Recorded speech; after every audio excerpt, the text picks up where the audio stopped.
So, folks, there's this woman named Anna Kasparian, right? And she hosts TYT, the Young Turks, one of the largest left-wing progressive networks on the internet. It's quite large. Millions of people subscribe to the channel. It's significant, to say the least. And for a lot of people on the left, TYT was an introduction into leftism. It was an introduction to left-wing ideas, an introduction to, righteous indignation at abuses of a system against, the working people, the little guy. And, for a lot of people, it led to their radicalization to being like leftists rather than just, progressive liberals. And I did a whole segment over on the YouTube channel. I thought it was going to be definitive. That was the last I was going to say about Anna Kasparian. But to sum it up, in case you don't want to go watch a very lengthy video, though I highly encourage you to do so, Anna Kasparian, over time, has shifted from being, a progressive, maybe even someone you could call a socialist, to now a liberal centrist teetering on the verge of outright conservatism. And this transition has occurred over the course of like 2 years.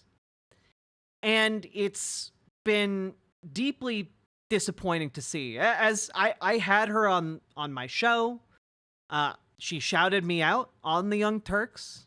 Like it's something that I was very proud of. I used it actually as my channel trailer for a while. But she's been going down this darker path for a hot minute, and I've had to be critical of her. And I would really rather just mind my business, but unfortunately she is such a large figure in the progressive left circles that it's really difficult to just kind of not address it, And so, well, I saw this clip floating around from the TYT show that aired yesterday. And, well, I'll just play it, and we'll talk about it. Notion of a fascist. That's so loud. So loud. Okay. Because look, if we're just gonna use fascist toward anyone we dislike, all right, then the word doesn't actually mean anything. Okay, what do you want me to say, Anna? You want me to say wannabe dictator? Sure, you can say wannabe dictator, but I don't even think he wants to be a dictator. Of course he does. That's what you do when you lose an election and you go, oh, I got fake electors and I'd like to terminate the Constitution and bring out the tanks and use martial law against American citizens and shoot protesters. I mean, if that's not fascist, then I guess the word just shouldn't exist. But was he able to do those things? Trump's no, his rhetoric is awful. Okay, if you don't want to be called fascist, stop saying fascist things. It's not that hard. Okay. Not that hard. Oh, here, let me have dinner with Nick Fuentes, who's a Nazi, Kanye, who's a Nazi, and let me say there's good people on the Nazi side. Oh, it could be pro-Confederate guys. Might be guys who are pro-slavery who are good guys. Let me do all of these things. Let me say that immigrants are poisoning the blood of our nation, a Nazi term that is only used in the past by Nazis, and then say I'm gonna ban Muslims, I'm gonna do this and this and this to all the other ethnic groups, and then go, oh, I can't believe you called me a fascist. No, he is a fascist. I'm very happy to call him a fascist. All right. All right.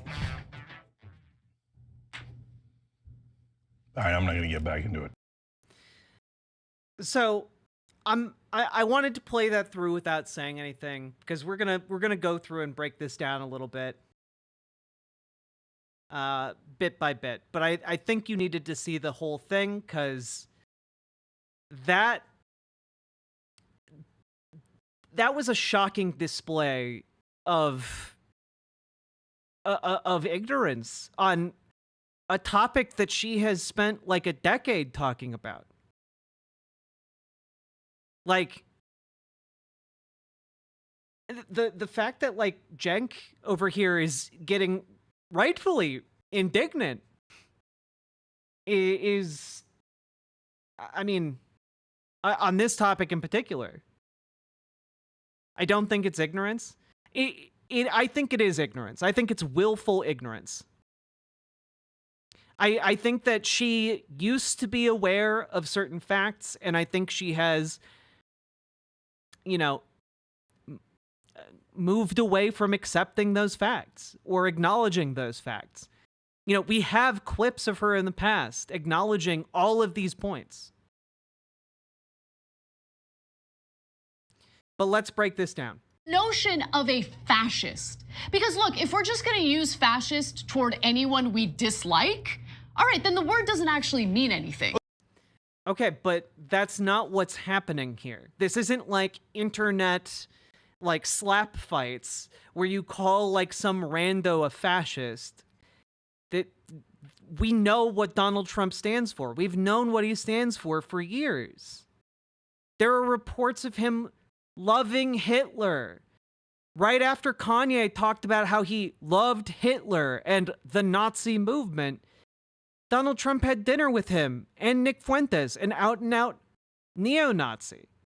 Like, he called neo-Nazis very good people. Like, his ex-wife said that he slept with a book of Hitler speeches on his bedside table. Like, outside of like the very obvious connections here, outside of wishing he had generals like Hitler's generals, he's literally attempted to seize power in the government. He has threatened to use the military on the American people. He did attempt to use the military on the American people when he was president. I mean, let's break it down here. Okay, what do you want me to say, Anna? You want me to say wannabe dictator?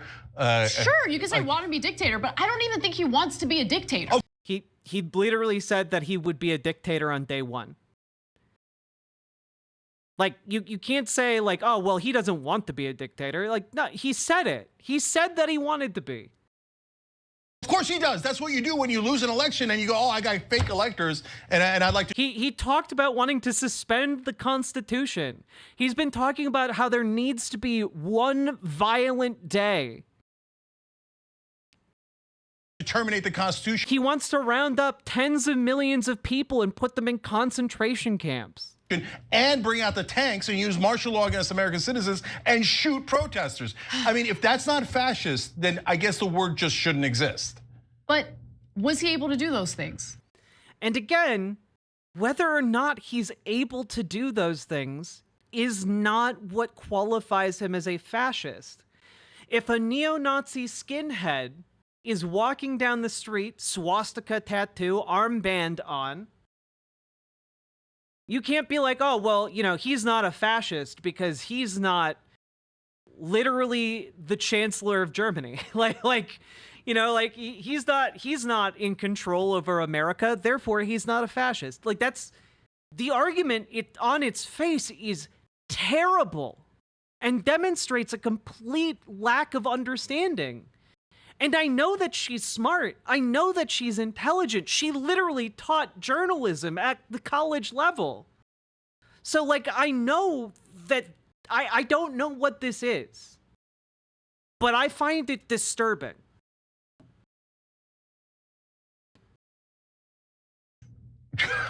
Trump's No, his rhetoric is awful. Okay, if you don't want to be called fascist, stop saying fascist things. It's not that hard. Okay. Not that hard. And Cenk has an excellent point here. A rare time that I'll say that on a segment. But Cenk has an excellent point here, right? Which is that we can't read the contents of anybody's heart or mind. No one's a mind reader, okay?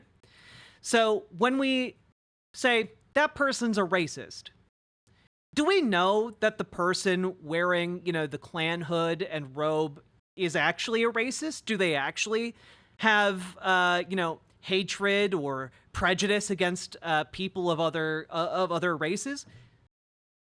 We don't know that for a fact, but I think we can make a pretty educated guess based on their actions and their words, actually. I think I think we can make that educated mental leap to assume the content of their heart, you know? And so when Donald Trump says fascist things over and over and over again, when he enacts fascist policies over and over and over again, when he attempts to seize power, well, we can make some assumptions off of that. We can make assumptions based on the fact that he fits every single criteria for being a fascist. When he surrounds himself with fascists, it's not difficult to read the room, as it were. I mean, for fuck's sake, everyone in that room is hiling their great leader, so, like, it's not subtle. Oh, here, let me have dinner with Nick Fuentes, who's a Nazi, Kanye, who's a Nazi, and let me say there's good people on the Nazi side. Oh, it could be pro-Confederate guys. Might be guys who are pro-slavery who are good guys. Let me do all of these things. Let me say that immigrants are poisoning the blood of our nation. Yeah, literally quoting Hitler. Literally quoting and paraphrasing Adolf Hitler. Oh, but he's not a fascist. Come on. Get serious. A Nazi term that is only used in the past by Nazis, and then say, I'm gonna ban Muslims, I'm gonna do this and this and this to all the other ethnic groups, and then go, oh, I can't believe you called me a fascist. No, he is a fascist. I'm very happy to call him a fascist. All right. There. All right. All right, I'm not gonna get back into it. And to be clear, I don't think that Anna's paid off. I know people keep saying it. I know that they keep saying she's been paid to hold these positions. I genuinely don't think that's the case. I don't think that she's been paid to have different opinions. I do think she has at least some integrity in that regard. But I do think that she has, for a variety of reasons, chosen willful ignorance to base her opinions on. I think that she listens to and gives undue respect and credence to right-wing and even far right-wing commentators that have, to her, normalized these farther right positions, that have normalized this idea of, well, you know, you can't say that. It'll turn them into fascists if you call them fascists, you know? Then why is she jealous of Hassan being successful? I don't know, and I don't care. Genuinely, I've spent hours talking about this. You guys have picked my brain on this over and over again. I can only tell you what I believe, and I don't believe that she's being paid to do this.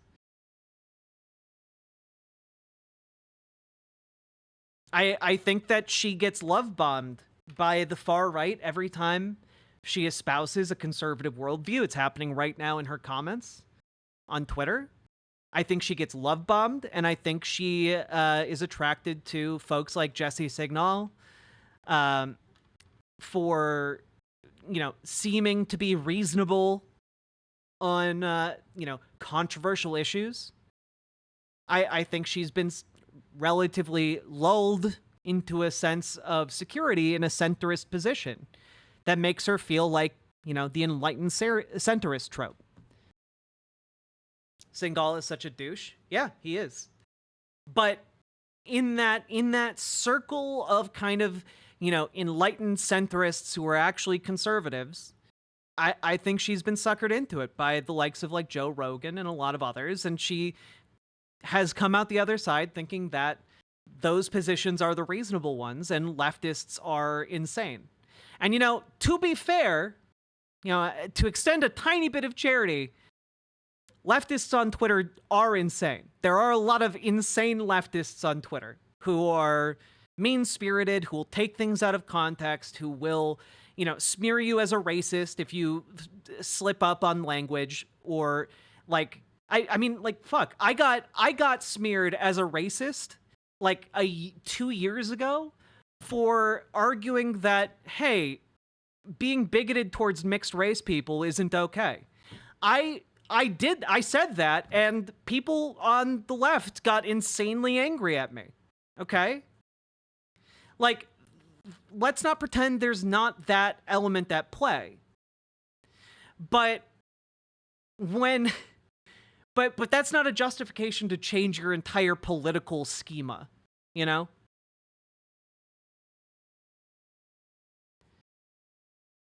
And what we're seeing is like a shift here. And I mean, like, what happens here is just fascinating to me. This is one additional clip. Then we'll be done with clips for the segment. But here you go. Trump can be both a racist and a fascist, just like Kamala can be Indian and black. Guys, fascist means something. What does it mean, Anna? Okay, in order for someone to carry out a fascist presidency. And I just want to stop right here because the question she was asked was, what does fascism mean? What is a fascist? And instead of answering that question, she goes straight to how to do a coup, which is not the same thing.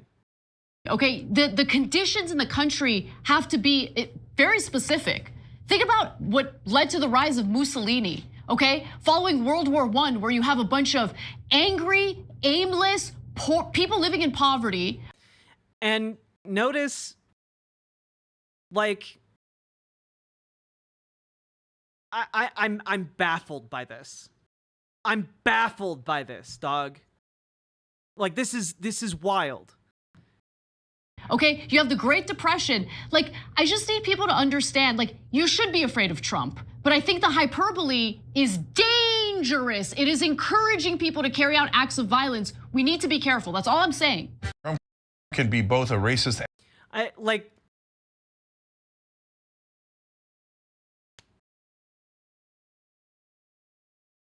She didn't answer the question, which to me feels like she doesn't know what fascism is. Like, to me, it seems to indicate she hasn't constructed, like, a concept of fascism. She is just reacting against the term being thrown out.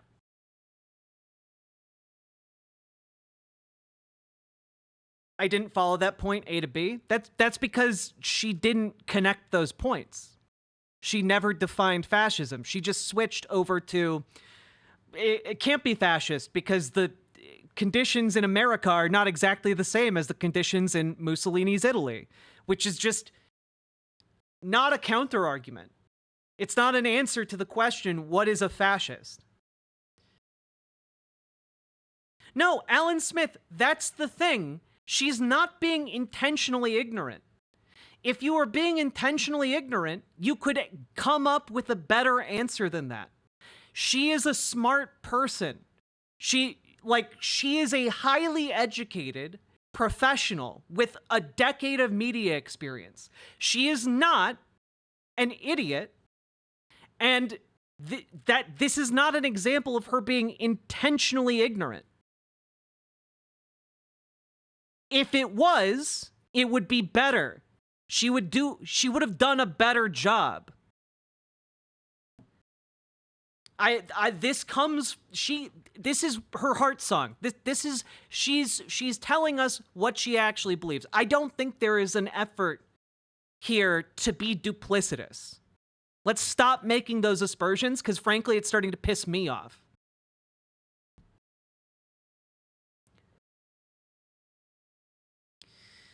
Also, KF Logan, thank you very much for the raid. No Justice, thank you very much for the raid as well. Welcome, Raiders. You caught me in the middle of a segment here. We'll finish it up, but thank you. Hope you had a lovely stream. We're going to continue this.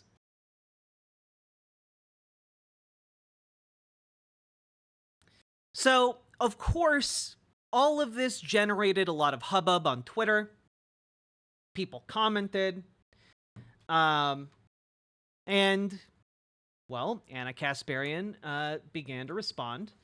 I don't support Trump. I also don't think it's helpful to call him a fascist or a Nazi. Those words actually mean something beyond not liking a candidate. I also don't think listening to or reading the perspectives of conservative voters is a flaw or something I should feel ashamed of. So,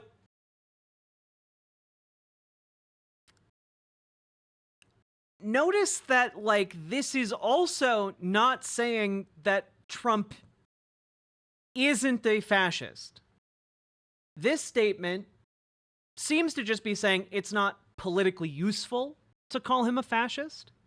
And, like, that could very well be true. If that was her argument, I'd be willing to grant that. But I don't think that's what her argument is, because she has subsequently posted again, which... Okay, fine, I'll bite. Fascism requires a militarized citizenry, conquest/imperialism, the elimination of our governing bodies like Congress, and the notion that anyone who isn't part of a master race should be massacred. Weird thing to label a guy who brags about not starting any new wars. He also passed criminal justice reform and personally pardoned black inmates who were serving life sentences for drug crimes who Obama was unwilling to pardon. But I'm the fucking stupid one. Okay. So, this is not consistent with any kind of definition of fascism that I have ever heard. Okay? I have never heard that imperialism or conquest is a prerequisite for being fascist. Generally, does fascism seek to expand outward? Yes. Does it always? No. Okay? Does it require a militarized citizenry? No. Like, you do not need a militarized citizenry. You just need an active, like, military. You know? Like, it doesn't mean all the citizens are in wartime mode. You know, like, an example of this might be, like, Francoist Spain, for example. Spain was very fascist. And Francisco Franco had a strong military. Was the entire population of Spain militarized? No. Like, these are not consistent. These are not consistent parts of fascism. These are traits that can be associated with fascism, but they are not always present in fascism. Okay? And I would also like to point out one thing, right? Elimination of our governing bodies. Does fascism tend to do that? I would grant that. I think fascism tends to consolidate power. And the notion that anyone who is not part of a master race should be massacred. This is not part of a fascist ideology. You can actually be a fascist without like being in favor of mass slaughter of civilians. That's actually possible to do, in fact. It is not a prerequisite. Notably, if we want to point out fascists, right, that didn't necessarily believe in that, a lot of the Nazi Party during its rise to power was not explicitly in favor of massacring Jewish people. They wanted to do mass deportations. Oddly enough, very similar to what we're hearing about. Oftentimes... Notion of a fascist. Oh, God. Because look, if... It just started playing. Sorry. But, like, often, like what happened was essentially the Nazi Party rose to power, and they wanted to do mass deportations of Jews and undesirables. And that wound up being very expensive. It wound up being unsustainable. It wound up being something that they needed a different solution for, a final solution. And that's what then led to the death camps. But even if you wanted to grant, right? Even if you wanted to grant that this is the functional definition of fascism, that this is like something that would stand up to scrutiny, which I do not believe it would. Let's break it down, okay? Let's break it down. Fascism requires a militarized citizenry. Well, what constitutes a militarized citizenry? Would you count the country that has more guns in it than people? Does that count as a militarized citizenry? Where every single person has the right to carry a weapon? What about a country that has a bunch of free-roaming militias or paramilitary groups that are operating largely without any kind of oversight whatsoever? Because you'll never guess what's currently going on over on Facebook. This is a new article from Wired that was just posted yesterday. Ahead of the election, anti-government militias are using Facebook to recruit, coordinate training, and promote ballot box stakeouts. Surprise Anna Kasparian jump scare. You do not approach a TYT anchor that way. Sake Tanuki, thank you for the 5 gifted tier 1 subs. I very much appreciate it. But also, promote ballot box stakeouts. Meta isn't shutting their groups down and is even auto-generating pages for them. This is a persistent problem. White nationalism has been acknowledged by the FBI, by government agencies, to be the single greatest threat to US democracy, and literally nothing has been done to clamp down upon them. At all. And often these big tech outlets are in fact aiding them in their organizing efforts. Keep in mind, guys, do you remember that there was a white nationalist militia that tried to kidnap the governor of Michigan? They had a whole plan. They almost succeeded. They were going to bomb bridges and then execute the governor in the woods. There are hundreds, if not thousands, of groups like that across the United States. So, I would argue that we are very clearly, I think, meeting the requirement of a militarized citizenry. Let's take a look. Conquest/imperialism. There's a term for this called American Empire. America is an imperial force on the global stage. When we talk about America being a superpower with spheres of influence, we're talking about American Empire. When we're talking about geopolitical spheres of influence, oftentimes we're talking about America having a direct say via military, economic, or political means in the affairs of these other countries.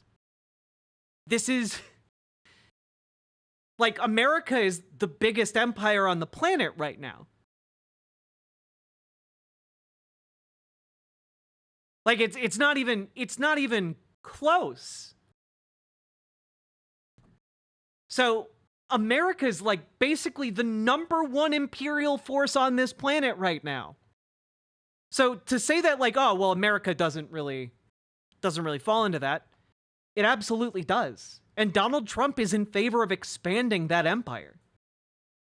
Donald Trump wanted to nuke North Korea. He wanted to nuke Iran.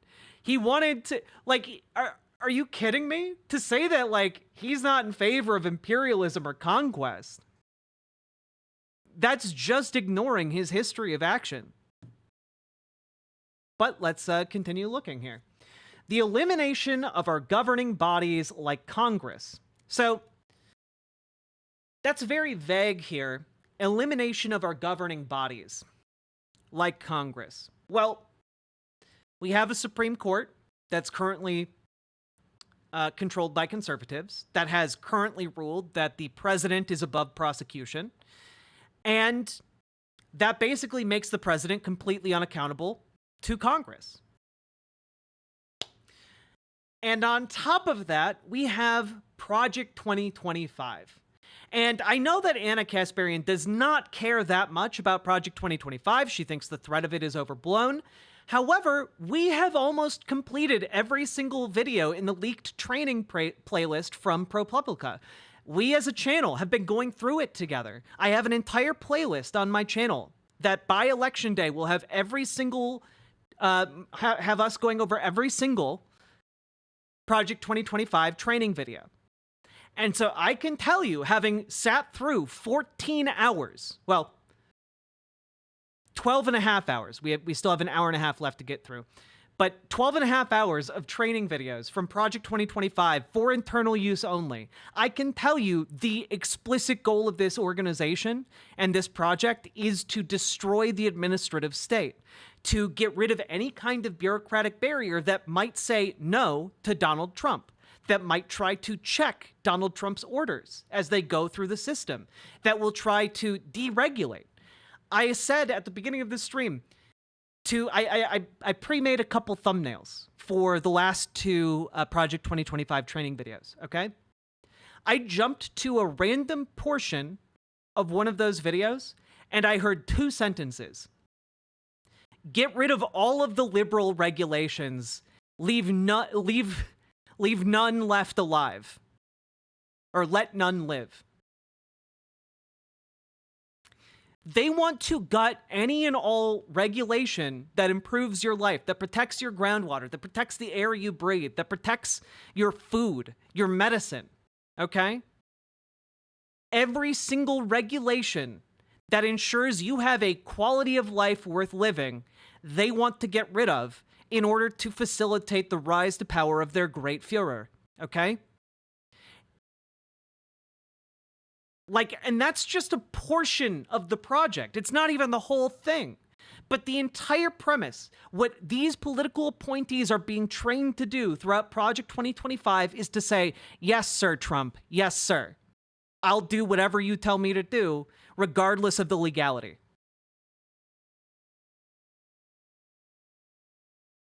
So I do think that this entire premise is fulfilled with the Donald Trump administration. They want to eliminate the administrative state. And if you listen to what they say, they admit it publicly. People have been saying that Elon Musk wants to cut $2 trillion from the government. Well, those cuts are people. Those are the people who make our bureaucracy function. The goal is to make the administrative state completely collapse so that power consolidates on the presidency. That's the goal. It's not that hard to figure out if you've been paying attention. And finally, we have to end on this one. The notion that anyone who isn't part of a master race should be massacred. Massacres are not a prerequisite to fascism. The desire to massacre isn't even a prerequisite to fascism. But alienating a certain other of society, absolutely a condition of fascism, okay? Now, who has Donald Trump singled out in this election cycle? Well, we can point to two main groups, okay? Trans people and Latinos.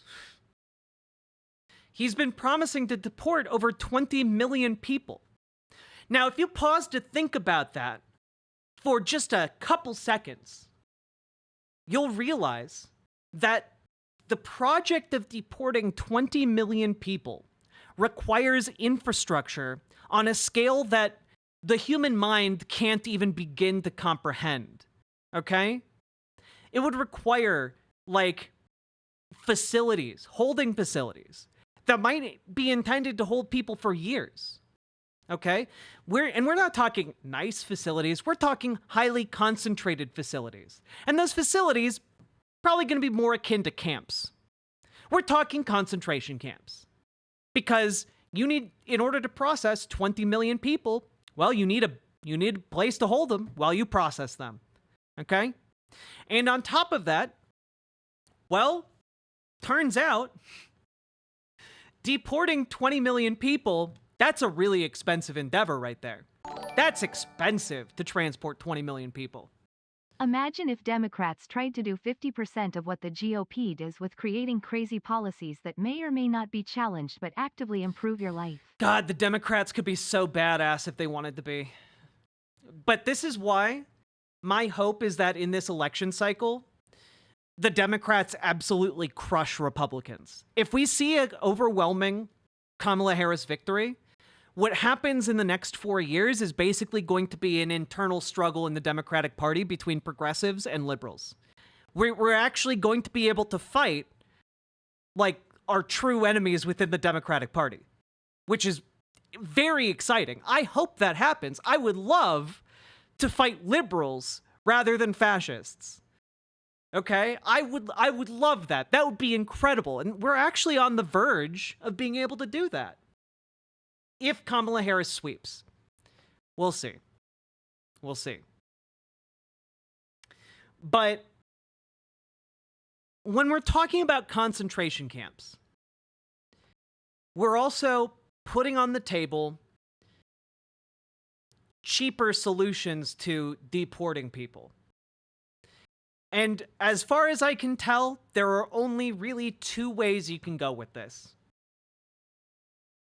And neither of them are good. Either we're talking a mass enslaved labor force, or we're talking about mass execution. That's realistically, guys. Do you think Donald Trump, this guy who's talking about cutting trillions of dollars from the government budget, do you think he's going to want to actually spend the amount of money it would take to deport 20 million people? No. It's expensive to fly those people back to their country of origin. It's expensive to bus them back to their country of origin. It's expensive to build the railways to connect them to their country of origin. It is expensive to basically do anything except for those 2 things: enslavement or massacre. And I'm not being hyperbolic here. If you think about it for more than 2 seconds, there's really no other way it can shake out when you're deporting 20 million people.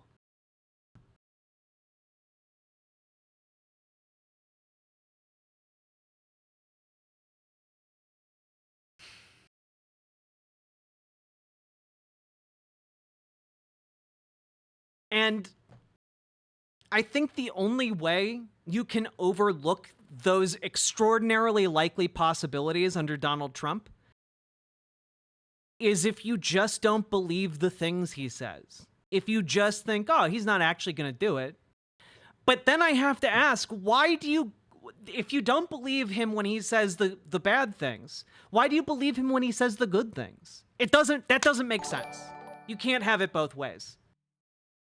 Let's be honest, even 20 million bullets aren't cheap, and that's assuming you don't miss. It's true. It's true, Sake Tanuki. And I don't want to go too deep down this because it makes me feel sick in the pit of my stomach, but that is the reality that we're looking at when we start talking about deporting 20 million people. Well, that requires infrastructure. That requires a militarized border patrol that can penetrate anywhere in the United States. That requires basically secret police and snitching on people. It requires a spy state.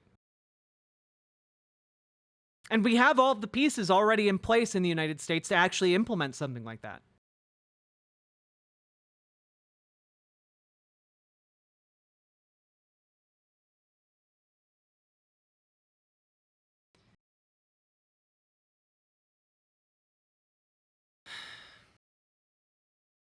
And so, and Kara Calico, I see your comment there. What if one of the undesirables is suddenly one related to someone working to deport them?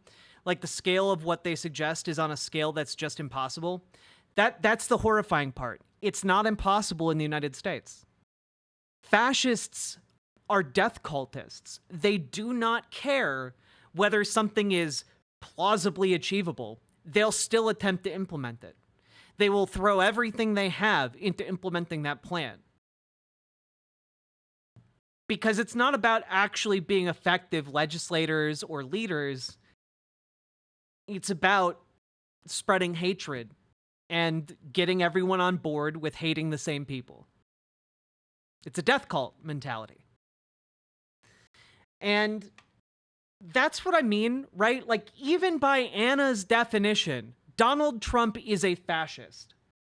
And that's what's so frustrating about this. I mean, it's frustrating on a number of different levels, right? But like,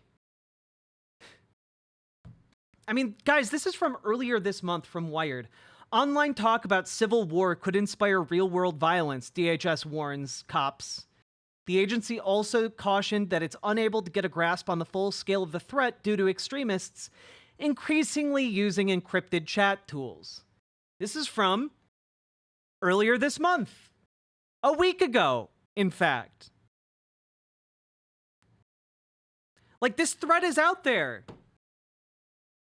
This threat is out there. Cops are part of the are part of the white supremacist threat against the United States. We already know this.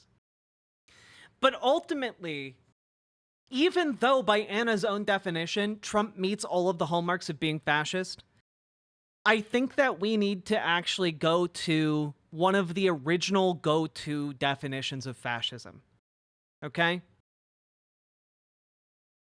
I think we need to go back to one of the original definitions of fascism. Which is, of course, Umberto Eco's Fascism essay. Now, this was written in 1995, and it is written by someone who survived, I believe, yes, survived Mussolini's Italy. Okay? And Umberto Eco's 14 points has been an enduring method of actually pinning down just what fascism is, because it's a slippery ideology. It's a reactionary ideology, okay? It is an ideology of hatred and death. And it's very hard to pinpoint exactly what it is, because it manifests a little bit differently in every state that has implemented a fascist regime, okay? So we're going to take a look at the 14 points of Umberto Eco's fascism definition. And in order to do that, I'm going to read to you now the entire essay, Fascism. Because I know that even though I say you should go read the essay, a lot of you aren't going to do that. And I actually think it's really important that you guys, when you're asked what fascism is, actually have an answer. And don't just go, like, hand-waving away at, like, the conditions of Mussolini's Italy. Okay? So I'm going to read it to you. We're going to do a story time. All right? Here we go. I'm going to drink some energy juice first.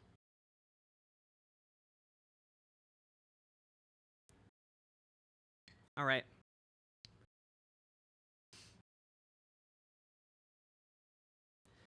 Fascism by Umberto Eco. It's a short essay, guys, relatively. Also, you can read it for free online. I'll post the link in chat for the full thing. Here you go. Here you go. Here you go. There we go. Now you all have it. In 1942, at the age of 10, I received the first provincial award of Ludi Juveniles, a voluntary compulsory competition for young Italian fascists, that is, for every young Italian. I elaborated with rhetorical skill on the subject, should we die for the glory of Mussolini and the immortal destiny of Italy? My answer was positive. I was a smart boy. I spent 2 of my early years among the SS, fascists, Republicans, and partisans shooting at one another, and I learned how to dodge bullets. It was good exercise. In April 1945, the partisans took over in Milan. 2 days later, they arrived in the small town where I was living at the time. It was a moment of joy. The main square was crowded with people singing and waving flags, calling in loud voices for Mimo, the partisan leader of that area. A former maresciallo of Carabinieri, I'm going to be butchering some of these Italian terms, I'm sorry. Mimo joined the supporters of the General Badoglio, Mussolini's successor, and lost a leg during one of the first clashes with Mussolini's remaining forces. Mimo showed up on the balcony of the city hall, pale, leaning on his crutch, and with one hand tried to calm the crowd. I was waiting for his speech because my whole childhood had been marked by the great historic speeches of Mussolini, whose most significant passages we memorized in school. Silence. Mimo spoke in a hoarse voice, barely audible, and he said, "Citizens, friends, after so many painful sacrifices, here we are. Glory to those who have fallen for freedom." And that was it. He went back inside. The crowd yelled, the partisans raised their guns and fired festive volleys. We kids hurried to pick up the shells, precious items. But I had also learned that freedom of speech means freedom from rhetoric. A few days later, I saw the first American soldiers. They were African Americans. The first Yankee I met was a black man, Joseph, who introduced me to the marvels of Dick Tracy and Lil Abner. His comic books were brightly colored and smelled good. One of the officers, Major or Captain Muddy, was a guest in the villa of a family whose 2 daughters were my schoolmates. I met him in their garden where some ladies, surrounded by Captain Muddy, talked in tentative French. Captain Muddy knew some French too. My first image of American liberators was thus. After so many pale faces in black shirts, that of a cultivated black man in a yellow-green uniform saying, "Oui, merci beaucoup. Madame, voici jamais la champagne." Unfortunately, there was no champagne, but Captain Muddy gave me my first piece of Wrigley's spearmint, and I started chewing all day long. At night, I put my wad in a water glass so it would be fresh for the next day. In May, we heard that the war was over. Peace gave me a curious sensation. I'd been told that permanent warfare was the normal condition for a young Italian. In the following months, I discovered that the resistance was not only a local phenomenon, but a European one. I learned new exciting words like Rousseau, Marquis, Armée Secrète, Rote Kapelle, Warsaw Ghetto. I saw the first photographs of the Holocaust, thus understanding the meaning before knowing the word. I realized what we were liberated from. In my country today, there are people who are wondering if the resistance had a real military impact on the course of the war. For my generation, this question is irrelevant. We immediately understood the moral and psychological meaning of the resistance. For us, it was a point of pride to know that we Europeans did not wait passively for liberation. And for the young Americans who are paying with their blood for our restored freedom, it meant something to know that behind the firing lines, there were Europeans paying their own debt in advance. In my country today, there are those who are saying that the myth of the resistance was a communist lie. It is true that communists exploited the resistance as if it were their personal property, since they played a prime role in it. But I remember partisans with kerchiefs of different colors. Sticking close to the radio, I spent my nights, the windows closed, the blackout making small space around the set of a lone luminous halo, listening to the messages sent by the Voice of London to the partisans. They were cryptic and poetic at the same time. The sun also rises, the roses will bloom. And most of them were Messages per la Franchise. Somebody whispered to me that Franchi was the leader of the most powerful clandestine network in northwest Italy, a man of legendary courage. Franchi became my hero. Franchi, whose real name was Edgardo Sogno, was a monarchist, so strongly anti-communist that after the war he joined very right-wing groups and was charged with collaborating in a project for a reactionary coup d'etat. Who cares? Sogno still remains the dream hero of my childhood. Liberation was a common deed for people of different colors. In my country today, there are some who say the War of Liberation was a tragic period of division, that all we need is national reconciliation. The memory of those terrible years should be repressed. Refoule verdragant. I don't know what these words mean. I'm so sorry. But Verdrangung causes neurosis. If reconciliation means compassion and respect for all those who fought their own war in good faith, to forgive does not mean to forget. I can even admit that Eichmann sincerely believed in his mission, but I cannot say, okay, come back and do it again. We are here to remember what happened and solemnly say that they must not do it again. But who are they? If we think of the totalitarian governments that ruled Europe before the Second World War, we can easily say that it would be difficult for them to reappear in the same form in different historical circumstances. If Mussolini's fascism was based upon the idea of a charismatic ruler, on corporatism, on the utopia of the imperial fate of Rome, on an imperialistic will to conquer new territories, on an exacerbated nationalism, on the idea of an entire nation regimented in black shirts, on the rejection of parliamentary democracy, on anti-Semitism, then I have no difficulty in acknowledging that today the Italian Alleanza Nazionale, born from the post-war fascist party MSI, and certainly a right-wing party, has by now very little to do with the old fascism. In the same vein, even though I am much concerned about the various Nazi-like movements that have arisen here and there in Europe, including Russia, I do not think that Nazism, in its original form, is about to reappear as a nationwide movement. Nevertheless, even though political regimes can be overthrown and ideologies can be criticized and disowned, behind a regime and its ideology, there is always a way of thinking and feeling, a group of cultural habits, of obscure instincts and unfathomable drives. Is there still another ghost stalking Europe? Not to speak of other parts of the world.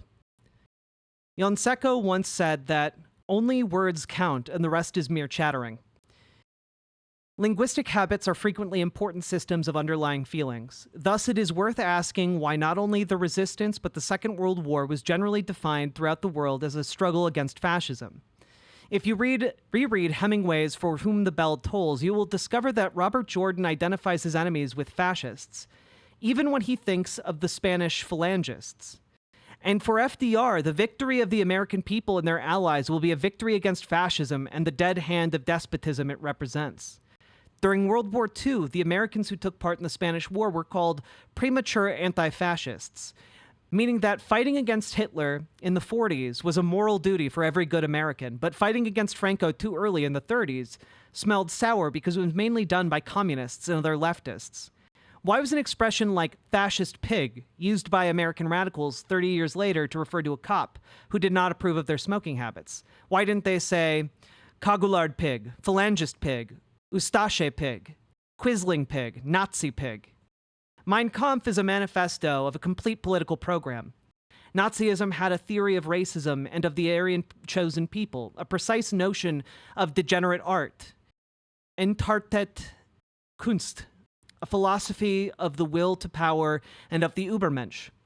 Nazism was decidedly anti-Christian and neo-pagan, while Stalin's Diamat, the official version of Soviet Marxism, was blatantly materialistic and atheistic. If by totalitarianism one means a regime that subordinates every act of the individual to the state and to its ideology, then both Nazism and Stalinism were true totalitarian regimes. Italian fascism was certainly a dictatorship, but it was not totally totalitarian, not because of its mildness, but rather because of the philosophical weakness of its ideology. Contrary to common opinion, fascism in Italy had no special philosophy. The article on fascism signed by Mussolini in the Treccani Encyclopedia was written or basically inspired by Giovanni Gentile, but it reflected the late Hegelian notion of the absolute and ethical state, which was never fully realized by Mussolini. Mussolini did not have any philosophy. He only had rhetoric. He was a militant atheist at the beginning and later signed the convention with the church and welcomed the bishops who blessed the fascist penance. In his early anti-clerical years, according to a likely legend, he once asked God, in order to prove his existence, to strike him down on the spot. Later, Mussolini always cited the name of God in his speeches and did not mind being called the Man of Providence. Italian fascism was the first right-wing dictatorship that took over a European country, and all similar movements later found a sort of archetype in Mussolini's regime. Italian fascism was the first to establish a military liturgy, a folklore, even a way of dressing, far more influential with its black shirts than Armani, Benetton, or Versace would ever be. It was only in the 30s that fascist movements appeared, with Mosley in Great Britain and in Latvia, Estonia, Lithuania, Poland, Hungary, Romania, Bulgaria, Greece, Yugoslavia, Spain, Portugal, Norway, and even in South America. It was Italian fascism that convinced many European leaders that the new regime was carrying out interesting social reform, and that it was providing a mildly revolutionary alternative to the communist threat. Nevertheless, historical priority does not seem to me a sufficient reason to explain why the word fascism became a synecdoche. That is, a word that could be used for different totalitarian movements. This is not because fascism contained itself, so to speak, in their quintessential state, all the elements of any later form of totalitarianism. On the contrary, fascism had no quintessence. Fascism was a fuzzy totalitarianism, a collage of different philosophical and political ideas, a beehive of contradictions. Can one conceive of a truly totalitarian movement that was able to combine monarchy with revolution, the royal army with Mussolini's personal militia, the grant of privileges to the church with state education extolling violence, absolute state control with a free market? The Fascist Party was born boasting that it brought a revolutionary new order, but it was financed by the most conservative among the landowners, who expected from it a counter-revolution. At its beginning, fascism was republican, yet it survived for 20 years, proclaiming its loyalty to the royal family, while the Deuce, the unchallenged maximal leader, was arm in arm with the king, to whom he offered the title of emperor. But when the king fired Mussolini in 1943, the party reappeared 2 months later with German support, under the standard of a social republic, recycling its old revolutionary script, now enriched with almost Jacobean overtones.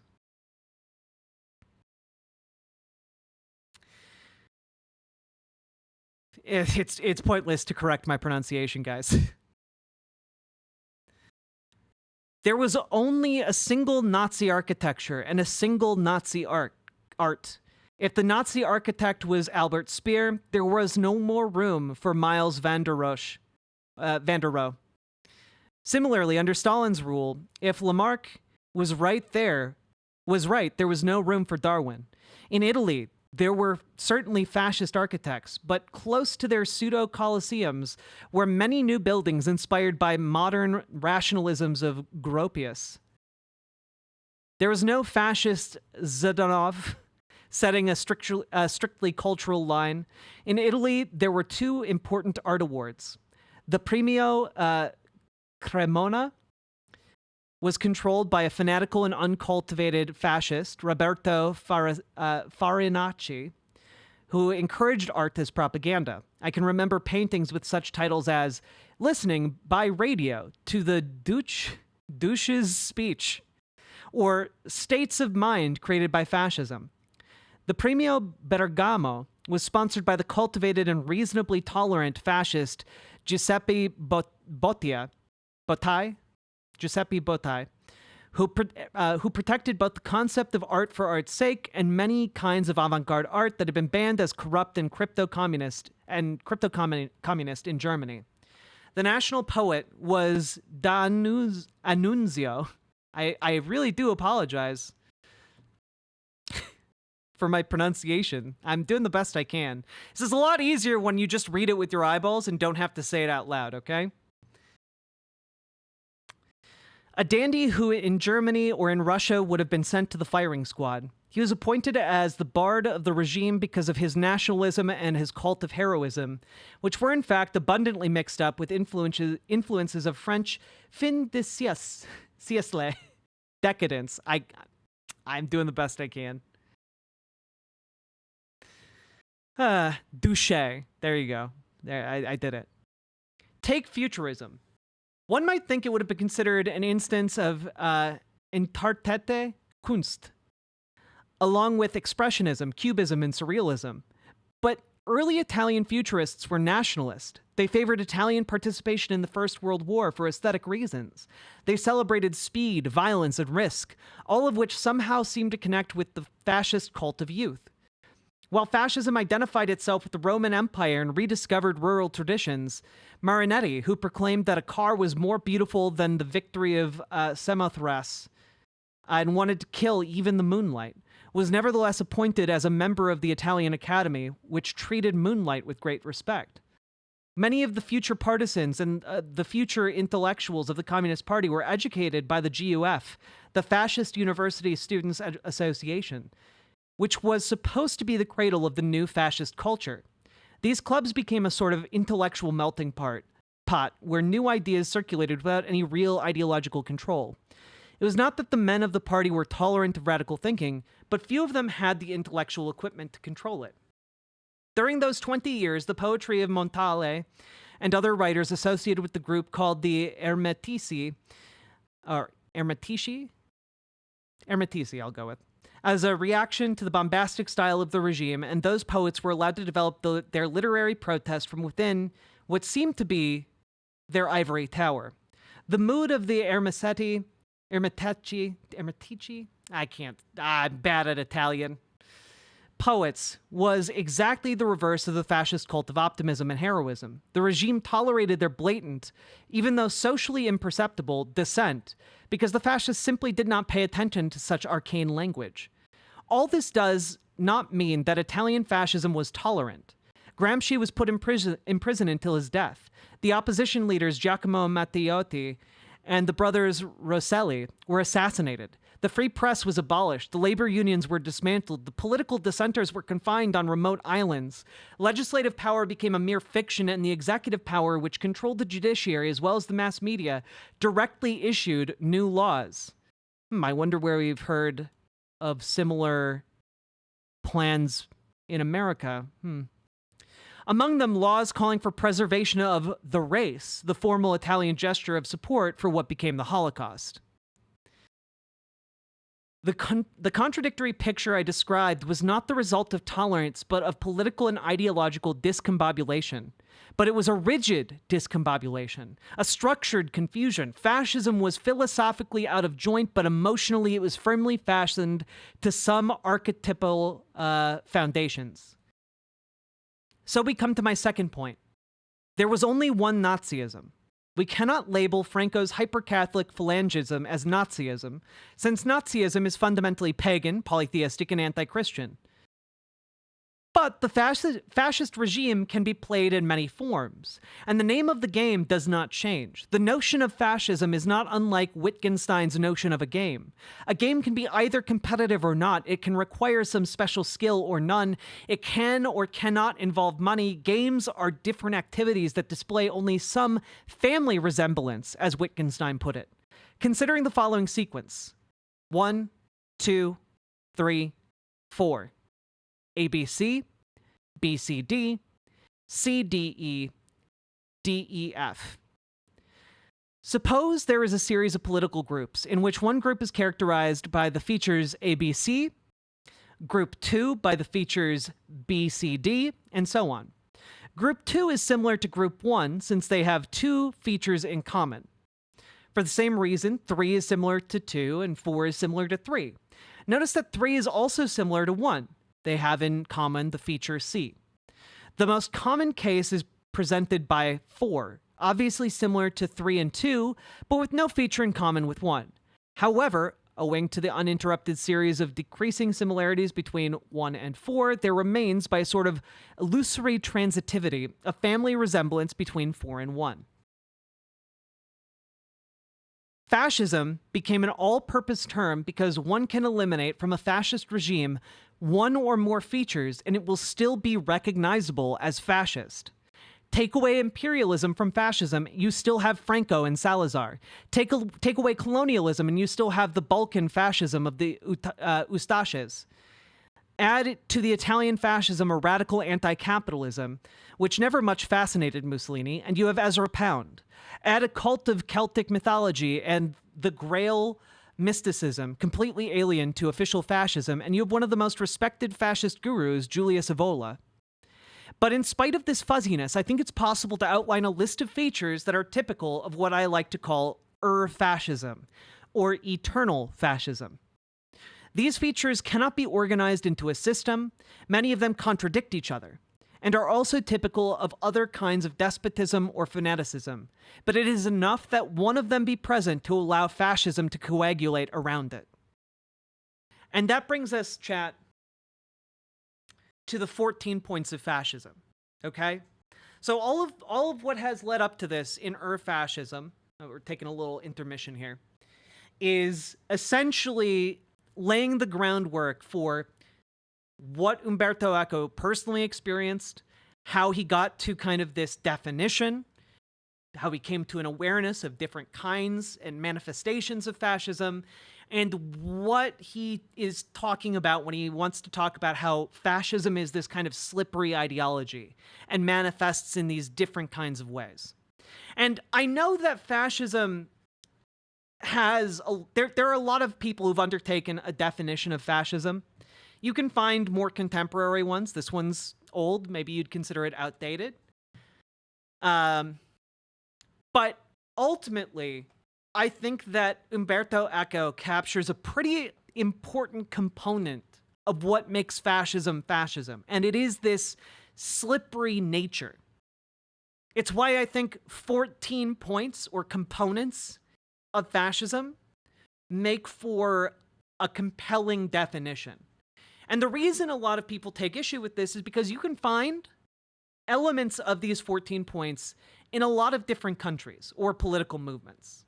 But those might not technically be fascist, you know? Because when you're talking about this, and I think it's important to point out that last sentence, but it is enough that one of these features be present to allow fascism to coagulate around it, which is to say that one of these features is not necessarily sufficient to call a government or a political movement fascist, but one of these features being present can be the catalyst of fascism's growth, can be the element around which fascists congregate in order to achieve a movement that then incorporates more of these points. Yeah, it's the start. It can be the start of the rot, I think is a good way of putting it.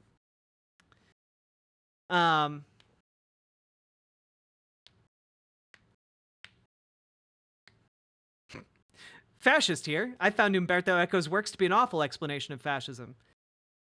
That's fine. If you're fascist, I don't really care about your opinion on the matter. I've talked to enough fascists in the course of doing my show that you guys twist yourselves into pretzels. It's pointless talking with you guys. You guys have no ideological core to you.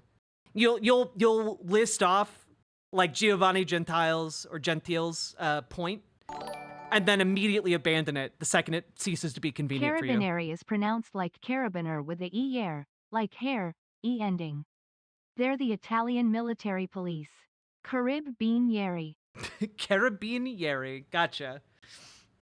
I mean, I'll do my best to keep up with how to pronounce Italian, but I fully acknowledge my failure in this regard, okay? I fully acknowledge it.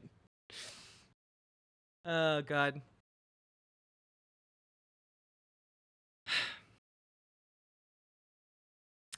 Let's see here. Gotta find my place. But this is where we start getting into the 14 points. So what actually is Umberto trying to allege that fascism is? If he nails it down to just 14 component parts, what is fascism? Okay? And this is, by the way, why I take issue with how Anna tried to define fascism. Because as far as I can tell, she's just like fabricating it without any kind of like philosophical base or it seems like she's just kind of pulling it out of thin air, which is not great when you're trying to talk about a defined political movement. But let's take a look. Let's take a look at Umberto Eco here. Okay? Point 1. The first feature of fascism is the cult of tradition. Traditionalism is, of course, much older than fascism. Not only was it typical of counter-revolutionary Catholic thought after the French Revolution, but it was born in the late Hellenistic era as a reaction to classical Greek rationalism. In the Mediterranean basin, people of different religions, most of them indulgently accepted by the Roman pantheon, started dreaming of a revelation received at the dawn of human history. This revelation, according to the traditionalist mystique, had remained for a long time concealed under the veil of forgotten languages, in Egyptian hieroglyphs, in Celtic runes, in the scrolls of the little-known religions of Asia. This new culture had to be syncretistic. Syncretism is not only, as the dictionary says, the combination of different forms of belief or practice, such a combination must tolerate contradictions. Each of the original messages contains a sliver of wisdom, and whenever they seem to say different or incompatible things, it is only because all are alluding allegorically to the same primeval truth. As a consequence, there can be no advancement in learning. Truth has already been spelled out once and for all, and we can only keep interpreting its obscure message. One only has to look at the syllabus of every fascist movement to find major traditionalist thinkers. The Nazi gnosis was nourished by traditionalist syncretistic occult elements. The most influential theoretical source of the theories of the new Italian right, Julius Evola, merged the Holy Grail with the protocols of the Elders of Zion, alchemy with the Holy Roman Empire, and Germanic Empire. The very fact that the Italian right, in order to show its open-mindedness, recently broadened its syllabus to include works by De Maistre, Guénon, and Gramsci is a blatant proof of syncretism. If you browse in the shelves in American bookstores that in American bookstores are labeled as New Age, you can find there even St. Augustine, who, as far as I know, was not a fascist. But combining St. Augustine and Stonehenge, that is a symptom of fascism. And I think that's a really interesting point here, because I think this is, when I talk about there being this conspiracy singularity, where the hippy-dippy woo science and like brain force plus pills and conspiracy nonsense like all begin to blend. That's what I'm talking about. That's what I mean. People start bringing in these different contradictory ideas and melding them together into unholy abominations that don't make sense, that are fundamentally incompatible. And so you get this movement that is built around, discovering these obscure truths. And I say truths with air quotes here. And then you build essentially a customized religion for your political movement. Like that's kind of what we're talking about here. That also explains why a lot of hippies turned into fash in their old years. Exactly, Grandsome. Exactly. You're getting it. Also, Brutus Magnuson, thank you for the $5 super chat. Fascism is older than fascism. It's large-scaled chimp mode obsessed within groups, safety, a strong man, aesthetics, and emotions. It's baked in. I don't think that is quite it. I don't think that's quite it. I think you're mentioning a lot of components of fascism, but I think fascism is pretty distinct compared to like feudalism, for example, or even authoritarian monarchy, where I think fascism is a slipperier thing than those. You can have cruel monarchs and it still not be a fascist regime. Does that make sense?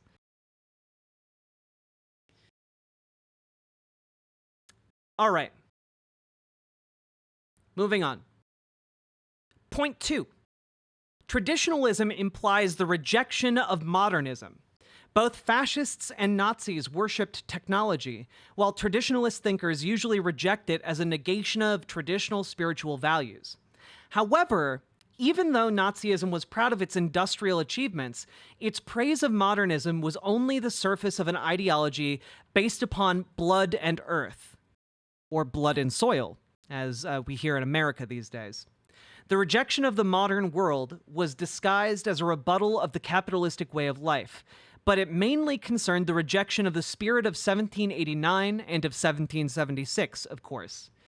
The Enlightenment, the Age of Reason, is seen as the beginning of modern depravity.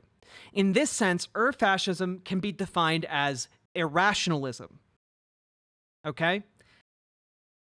Because as a component, irrationalism is almost required for that first point. You know? That first point talks about combining ideas that are contradictory.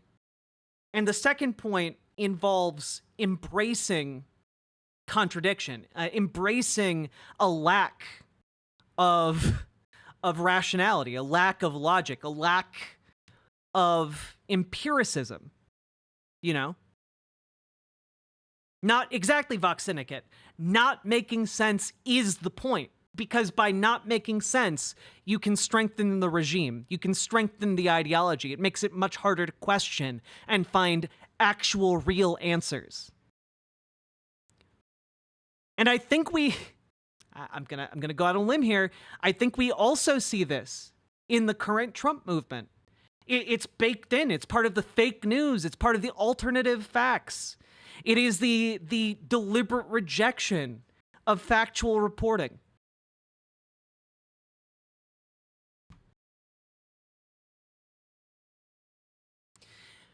Point number 3. Irrationalism also depends on the cult of action for action's sake.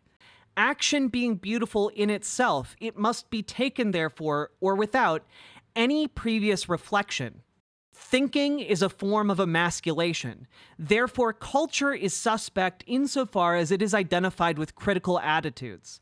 Distrust of the intellectual world has always been a symptom of fascism. From Goring's alleged statement, quote, "When I hear talk of culture, I reach for my gun," unquote, to the frequent use of such expressions as, quote, "degenerate intellectuals," or eggheads, or effete snobs. Universities are a nest of Reds. The official fascist intellectuals were mainly engaged in attacking modern culture and the liberal intelligentsia for having betrayed traditional values. When we talk about, when we talk about here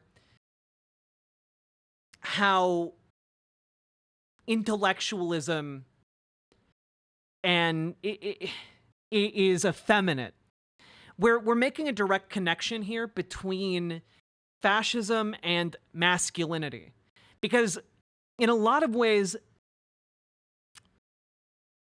men who are feeling alienated by the current state of affairs are drawn to fascism. They are drawn to this because it puts up on a pedestal not having introspection, not embracing rationality, and it promotes heroism of people who just do things and are praised for it. It's essentially like reading is gay. Being smart is, you know, like a symptom of degeneracy. You know, there's this association between homosexuality or transgender identity and, well, science, for example. There's a reason why transphobic movements that are embedded in these fascistic ones fit this to a T, and it's because fascists reject scientific achievement. They reject empiricist ideas. And so by having a political movement that embraces that bigotry, you can effectively root out anyone who might actually criticize the movement from within and suppress them from without. So you effectively lock down your movement, okay? It's part of, yeah, this combination of these 3 points alone so far is enough to explain why fascists are really, really hard to logically argue out of their positions, because logic is not part of their, like, worldview. It is explicitly rejected. Okay?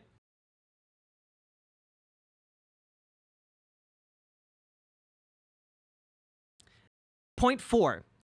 No syncretistic faith can withstand analytical criticism.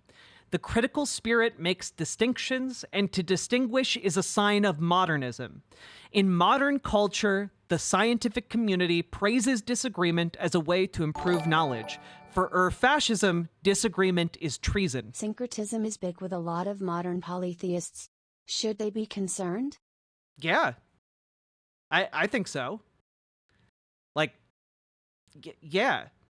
In this isn't universally true, but often religious thinking is founded on, like, to my mind, irrational, like, leaping to conclusions. There's not really a rational one-to-one way of thinking your way to a lot of religious beliefs. I think that, and keep in mind, that doesn't mean it's always bad.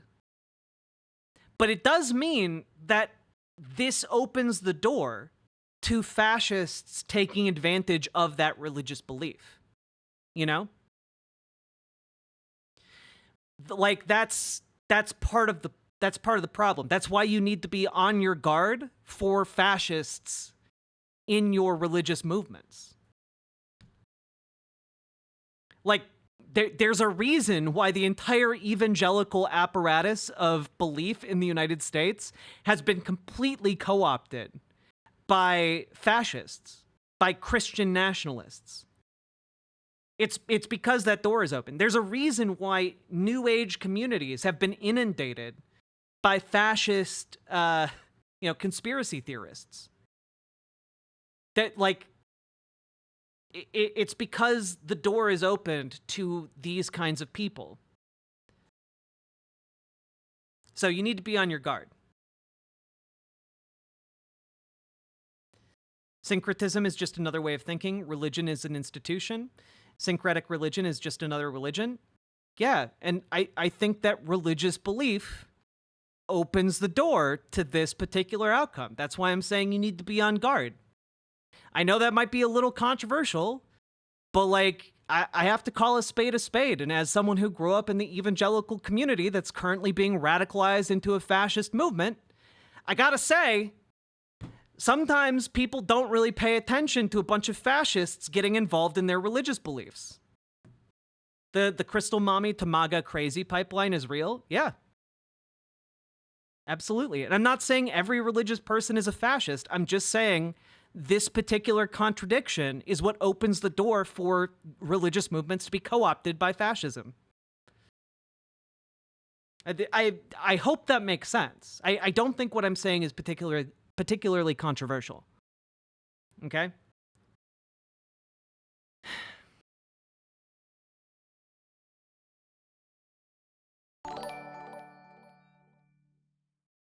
Trump. What's with this you keep putting before fascism? I looked it up and it was a Mesopotamian city-state. We are not Mesopotamian, we're American. God, I would love Trump to read over and respond to fascism. That'd be the trippiest thing. That would be some content, baby. Syncretism is a phenomenon within religion wherein new elements of culture are adopted. Do you not see how that is directly related to opening the door of your ideology or religious belief being co-opted?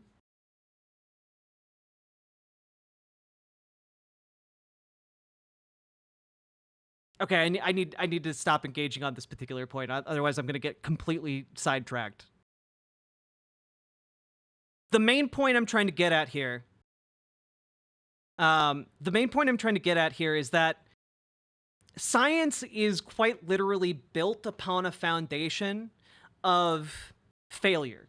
You know, science is ultimately like a Dark Souls game, okay? Or Elden Ring. You die, you fail, and then you figure something out. Anti-vax woo-woo Crystal Mommy to fascism arc is as real as the denial beard conservative, libertarian to leftist trans woman arc. True. Gamerg, thank you for the $5 dono. But what I'm trying to say here is, like, science is built on failure, on experiments that fail, on the failure of different hypotheses, of different theories, but it's exciting when a theory fails because that means there's a whole new thing to discover out there. It's really cool when theories break down in science. But when we're talking about this particular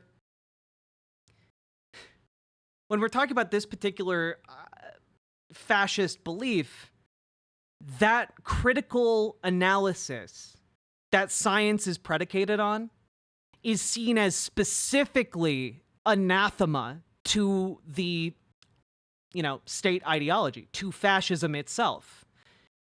Because disagreement, criticism is treason to the state, to the political ideology.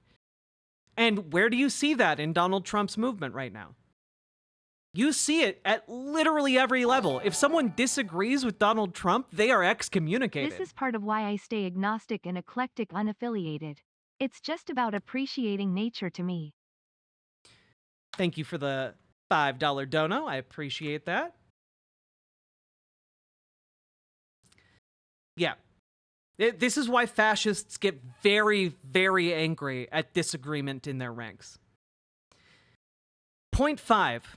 Besides, disagreement is a sign of diversity. Fascism grows up and seeks for consensus by exploiting and exacerbating the natural fear of difference. The first appeal of a fascist or prematurely fascist movement is an appeal against the intruders. Thus, fascism is racist by definition. And guys, that's literally the MAGA movement. That's the main premise right now. The fascination and focus on immigration happened in 2016. The caravan. And suddenly it disappeared. Like, the concerns about the caravan totally vanished. And now they're flooding the borders. They're invading the country. But, like, they're coming here to perform labor, to add to our economy.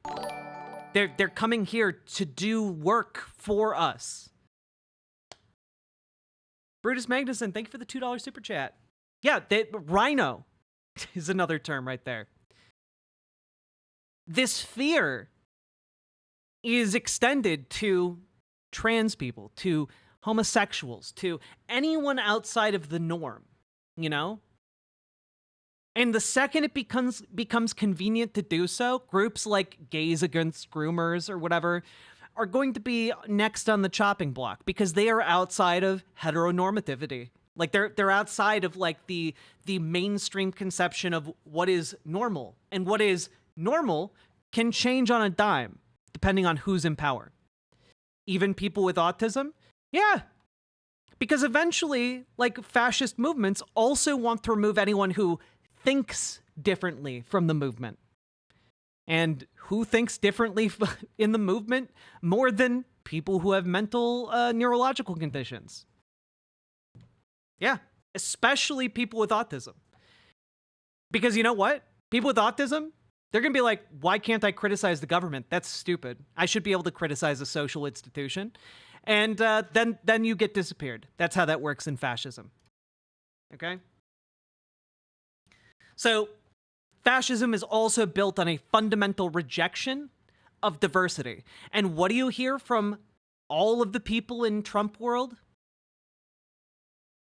America is for Americans.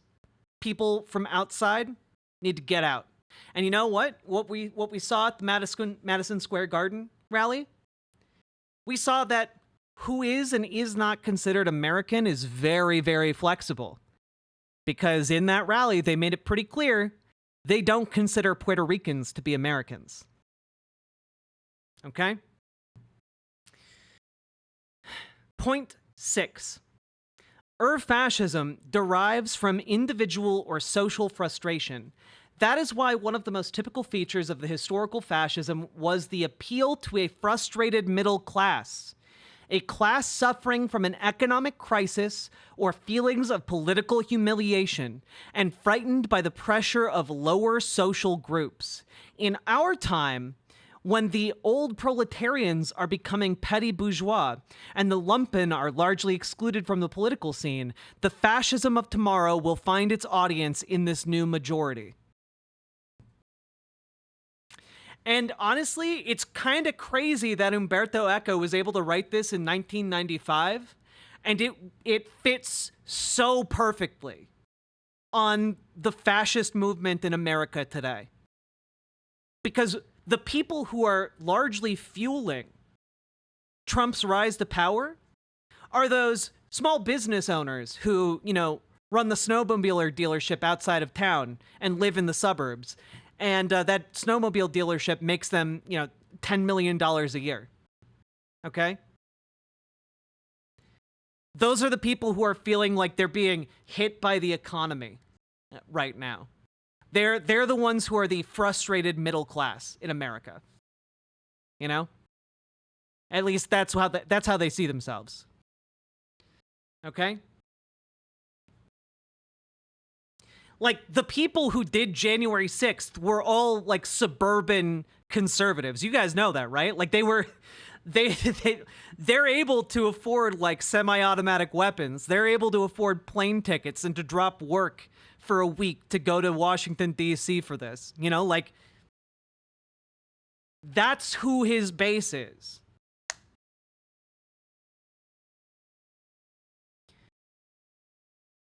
And you know what?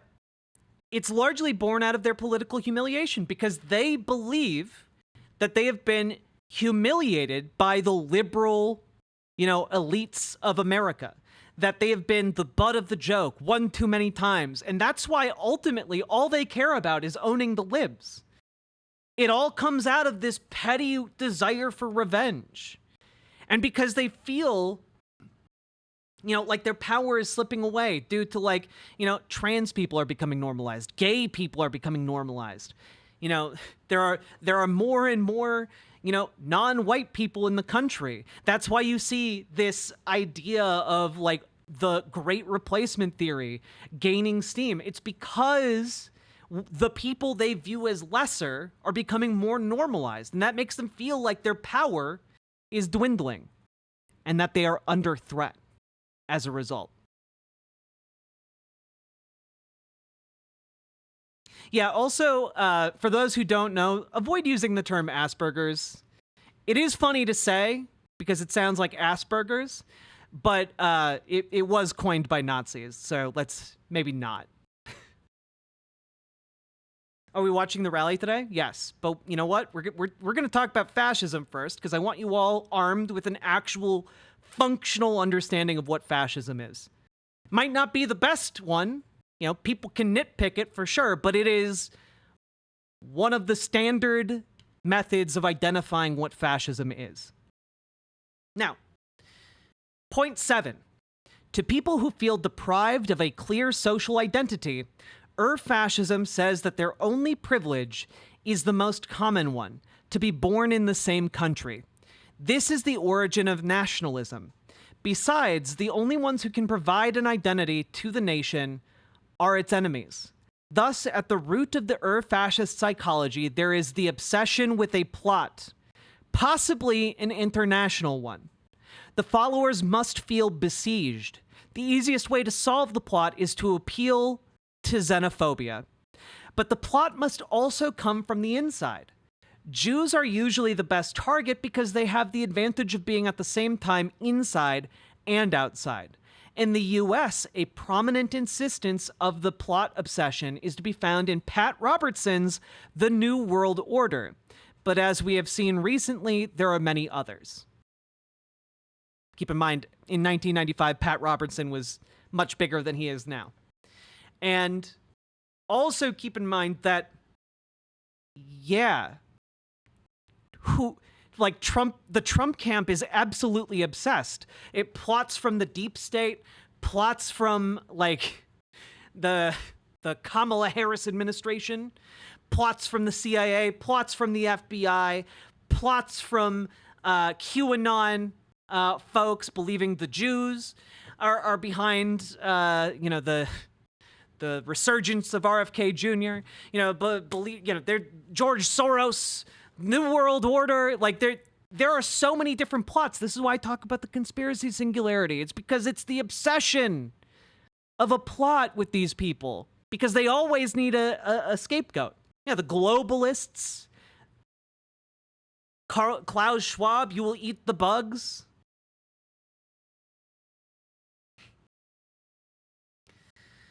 So that's to say, this has become so incredibly prominent that there are almost too many conspiracies to even begin to name that many Trump supporters believe.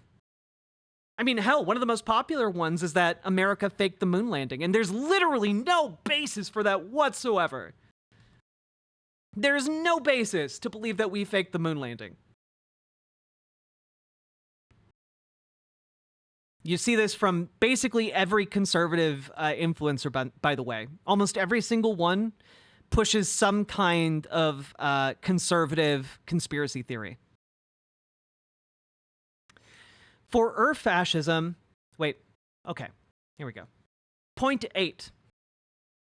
The followers must feel humiliated by the ostentatious wealth and force of their enemies. When I was a boy, I was taught to think of Englishmen as the 5-meal people. They ate more frequently than the poor but sober Italians. Jews are rich and help each other through a secret web of mutual assistance. However, the followers must be convinced that they can overwhelm the enemies. Thus, by a continuous shifting of rhetorical focus, the enemies are at the same time too strong and too weak. Fascist governments are condemned to lose wars because they are constitutionally incapable of objectively evaluating the force of the enemy. And you can see this, by the way, like the obsession, like immigrants are simultaneously like, you know, a gigantic crime threat. They're an invading force, but simultaneously like they're you know, to be mocked. Even people tangentially related to them are to be called people from a garbage island. You know? And yeah, you can see this in Russia. You can see this in Israel. Like, you can see this particular portion of ideology, this point 8 here, manifest in a lot of countries around the world.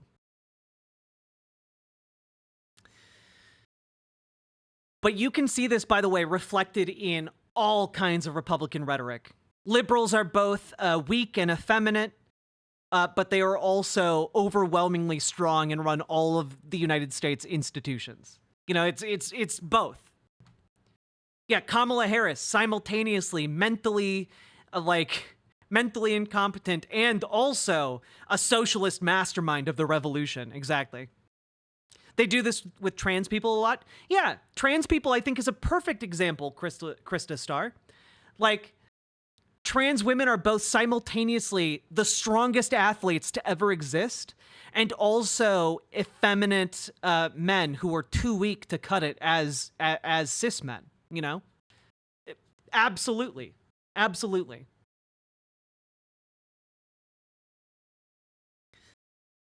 Point 9. For fascism, there is no struggle for life, but rather, life is lived for struggle. Thus, pacifism is trafficking with the enemy. It is bad because life is permanent warfare. This, however, brings about an Armageddon complex, or to put it in like a more normal parlance, a death cult mentality. Since enemies have to be defeated, there must be a final battle, after which the movement will have control of the world. But such a final solution implies an era of peace, a golden age, which contradicts the principle of permanent war. No fascist leader has ever succeeded in solving this predicament. And this is fundamentally like what we're talking about. We're talking about effectively choosing peace is trafficking with the enemy. Choosing peace is treason. Choosing to embrace like peace and negotiations is in effect a betrayal of the movement. And where can we see that? Well, Donald Trump, actually.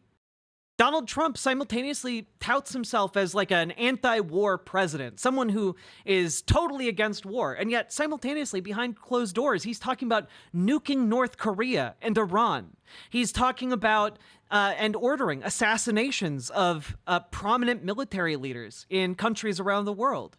He, he's screwing over allies of ours with military maneuvers. And on top of that, he's supporting genocidal efforts of our allies, he's gone on the record now saying that he is going to double down, triple down support for Israel in its efforts to, ethnically cleanse and perpetrate a genocide in the Gaza Strip. He already gave them the Golan Heights, which was not Israeli territory until he was president. And he's very publicly pledged to give Israel the West Bank. This is not a guy who is embracing pacifism. This is not a movement that values peace.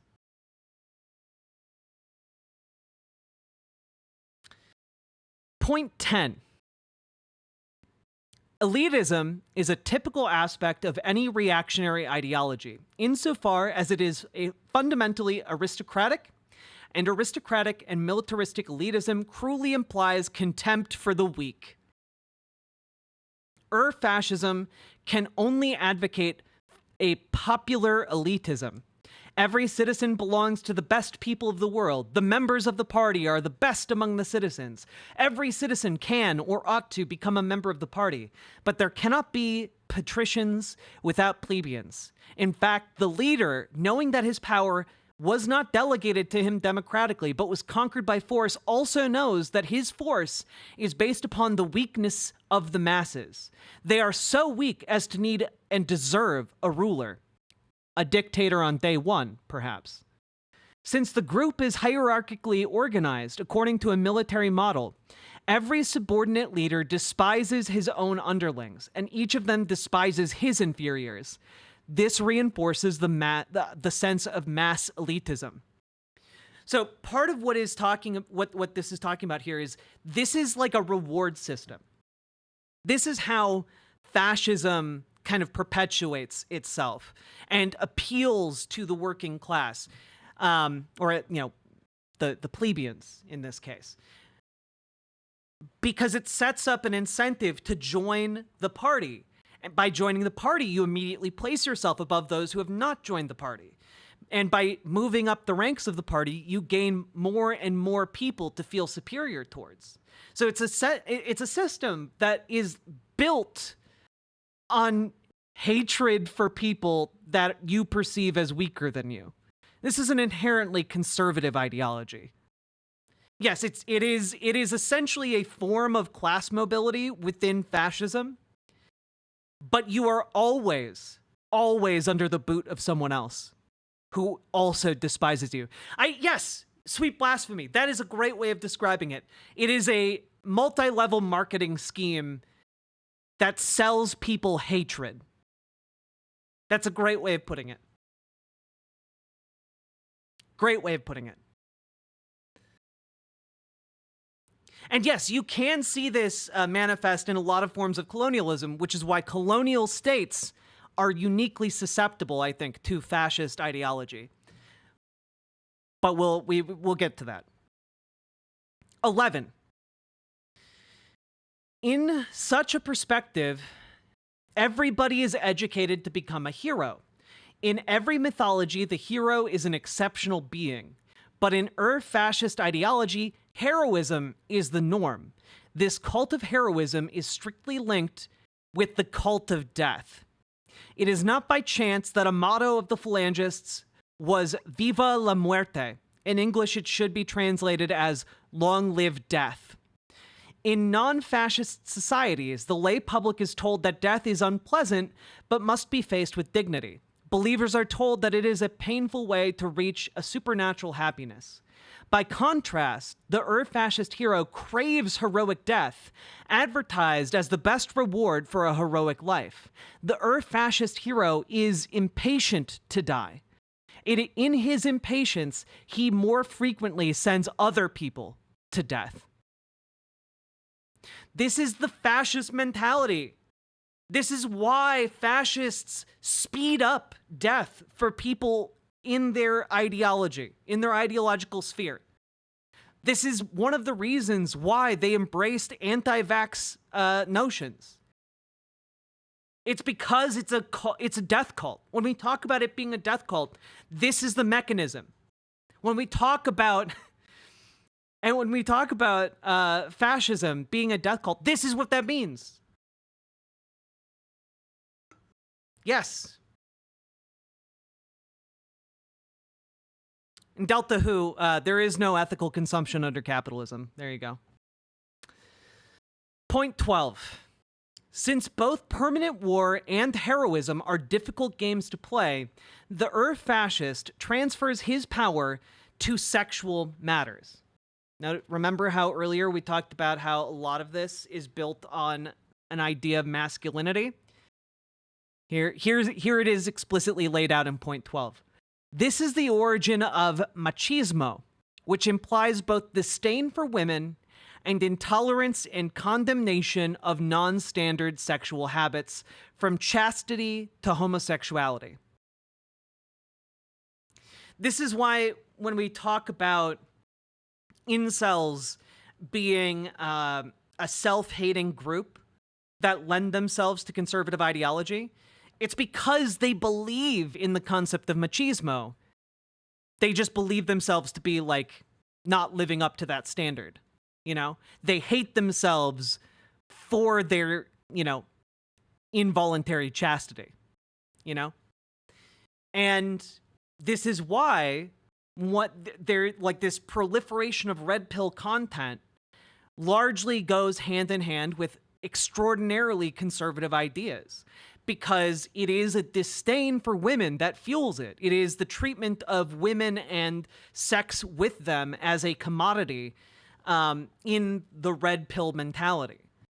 And not only that, but this is why fascism hates trans people. It's why fascism hates gay people. It's because they're bucking the norms, you know? With the idea of machismo, as Umberto Eco is outlining here, he's talking about, you know, if you're gay, wait a minute, you're supposed to be having sex with women. That's what you are supposed to do, both like on a religious level, on a societal level, and on a political level. You are required, in order to fuel the death cult, to create more people for the death cult. And this is also an extension of hierarchy. By disdaining women, by embracing machismo, even people who have not joined the political movement can then, you know, have hatred. And by people, I mean men who have not joined the political movement can hate their inferiors. Women, gays, trans people. But these chads don't even like women. That's part of it. That's part of it, Brianna Huffman. They disdain women. They hate women. That's part of this toxic fascist machismo. Okay? They only view women as a means to get sex. They don't view women as people. This is what allows them to hate and view women as inferiors. It's a component of the ideology. It is actually the purpose of the ideology. Sounds kind of gay, but that it is. That's why you find in fascist movements so many, like, fascists idealizing femboys. It's why you find that to be so incredibly common in fascist movements.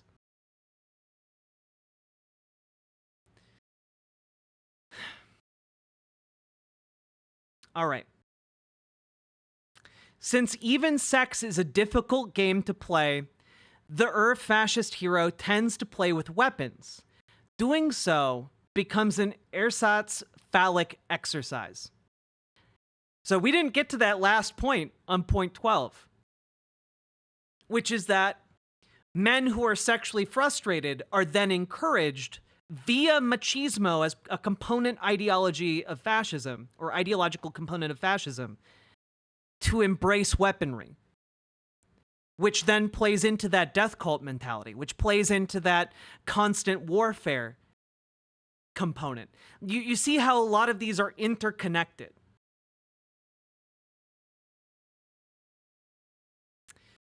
We're in the home stretch now. Point 13. Fascism is based upon a selective populism, a qualitative populism, one might say. In democracy, the citizens have individual rights, but the citizens in their entirety have a political impact only from a quantitative point of view. One follows the decisions of the majority. For fascism, however, individuals as individuals have no rights, and the people is conceived as a quality, a monolithic entity expressing the common will. Since no large quantity of human beings can have a common will, the leader pretends to be their interpreter. Having lost their power of delegation, citizens do not act. They are only called on to play the role of the people. Thus, the people is only a theatrical fiction. To have a good instance of qualitative populism, we no longer need the Piazza Venezia in Rome or the Nuremberg Stadium. There is in our future a TV or internet populism in which the emotional response of a selected group of citizens can be presented and accepted as the voice of the people. Because of its qualitative populism, fascism must be against rotten parliamentary governments. One of the first sentences uttered by Mussolini in the Italian parliament was, quote, "I could have transformed this deaf and gloomy place into a bivouac for my maniples." Maniples being a subdivision of the traditional Roman legion. As a matter of fact, he immediately found better housing for his maniples, but a little later, he liquidated the parliament. Wherever a politician casts doubt on the legitimacy of a parliament because it no longer represents the voice of the people, we can smell fascism. And guess what? Guess who's casting aspersions on the legitimacy of our political process right now? And for like the last 10 years.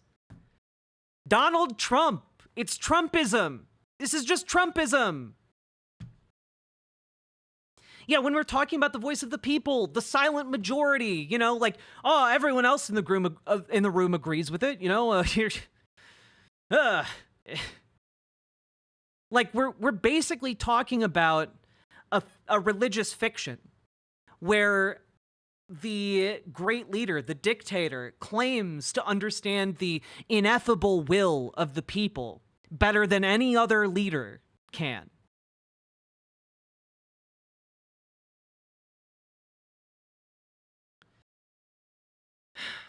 And now we get to the last point. Fascism speaks newspeak. Newspeak was invented by Orwell in 1984 as the official language of Ingsoc, English socialism. But elements of fascism are common to different forms of dictatorship. All the Nazi or fascist schoolbooks made use of an impoverished vocabulary and an elementary syntax in order to limit the instruments for complex and critical reasoning.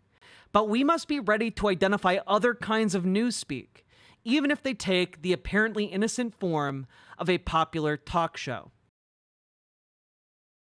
And just to pause there, alternative facts. Fake news. With those two phrases, you no longer, like, the conservatives no longer have to field arguments. They just say it's fake news and move on. We literally are seeing it play out in real time. Yeah, we watched a clip yesterday of Richard Spencer in 2016 directly connecting Donald Trump's words of fake news to the Nazi phrase Lügenpresse, lying press. What Hitler used to smear the left-wing press of Germany. Hello, Entrama. And now we get to the final stretch of the essay. We're almost done.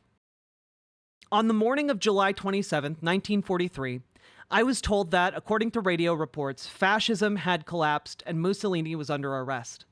When my mother sent me out to buy the newspaper, I saw that the papers at the nearest newsstand had different titles. Moreover, after seeing the headlines, I realized that each newspaper said different things. I bought one of them, blindly, and read a message on the first page signed by 5 or 6 political parties. Among them, the Democrazia Cristiana, the Communist Party, the Socialist Party, Partido de Acción, and the Liberal Party. Until then, I had believed that there was a single party in every country, and that in Italy, it was the Partido Nazionale Fascista. Fascista? Now I was discovering that in my country, several parties could exist at the same time. Since I was a clever boy, I immediately realized that so many parties could not have been born overnight, and that they must have existed for some time as clandestine organizations. The message on the front celebrated the end of the dictatorship and the return of freedom. Freedom of speech, of press, of political association. These words, freedom, dictatorship, liberty, I now read them for the first time in my life. I was reborn as a free Western man by virtue of these new words. We must keep alert so that the sense of these words will not be forgotten again. Fascism is still around us, sometimes in plain clothes. It would be so much easier for us if there appeared on the world scene somebody saying, quote, I want to reopen Auschwitz. I want the black shirts to parade again in the Italian squares, unquote. Life is not that simple. Fascism can come back under the most innocent of disguises. Our duty is to uncover it and to point our finger at any of its new instances, every day, in every part of the world. Franklin Roosevelt's words on November 4th, 1938 are worth recalling. I venture the challenging statement that if American democracy ceases to move forward as a living force, seeking day and night by peaceful means to better the lot of our citizens, fascism will grow in strength in our land. Freedom and liberation are an unending task. Let me finish with a poem by Franco Fortini. On the bridge's parapet, the heads of the hanged. In the flowing rivulet, the spittle of the hanged. On the cobbles in the marketplaces, the fingernails of those lined up and shot. On the dry grass in the open spaces, the broken teeth of those lined up and shot. Bitter in the air, biting the stones, our flesh is no longer human. Biting the air, biting the stones, our hearts are no longer human. But we have read into the eyes of the dead, and shall bring freedom on the earth, but clenched tight in the fists of the dead lies the justice to be served. And that, my friends, is the full entirety of fascism. I just read it to you. You now have experienced it. And I know that a lot of you wouldn't have gone out and read it, so I thank you so much for sticking around and actually listening to me read that and, try and point out how it's incredibly applicable to our modern day. And so this is what frustrates me so much about Anna Kasparian, one of the most prominent, supposedly left-wing commentators in American media, not having a basis for defining fascism, not having a basis grounded in, some kind of coherent definition. And it's really frustrating because as that essay ends, we must constantly be vigilant every day in every part of the world. Freedom and liberation are an unending task. You have to work for it. You have to fight for it. And being lulled into sleep in this time of crisis, in this moment while we stand on the precipice of potentially capitulating the most powerful country to have ever existed on the planet into fascism, infuriates me to a degree I cannot conceive of. Thanks for reading us the most uncozy bedtime story. Madge. Two Dad Smoochin', thank you for the 2 tier 1 subs. I very much appreciate it. When would you say it ends? It doesn't end. The threat of fascism will always be manifest. I think largely it is part and parcel associated with the adherence of capitalism. I think that for as long as capitalism and exploitation continues to exist, fascism will be a threat under which we must not be complacent. And I know that there are other academic terms or definitions of fascism, but I find this one particularly compelling. I find this one to be a decent overview of kind of that slipperiness of the fascist ideology. And I think that ultimately, understanding Umberto Eco's definition of fascism can at the very least provide you with a basic understanding of what this is, of what this monster we're dealing with is. So you're saying if capitalism ends, so would the threat of fascism? That's something that I think. I don't know that to be a fact. I think that if we were to actually achieve like a true socialist vision of the world, we would constantly still have to make society better. There would constantly be improvements to be made in our systems. But it's possible that fascism would not really be tenable under a non-capitalist system. But it is also, as we have just talked about, a very slippery ideology that might very easily be able to mold itself to such a world. So I would never be willing to roll the dice on that one.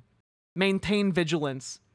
Always be on guard, because democracy is the most precious thing we have as a country, and we need to hold on to it. Because without democracy, we lose the mechanisms that allow us to make the country better in a peaceful way. Like without democracy, all we have is violence. All we have are violent levers to power. That's it. It is the only thing that keeps us in, out of just the ideology of the rock. The ideology of big rock. Yeah, no, real Radham, that does really seem to be it.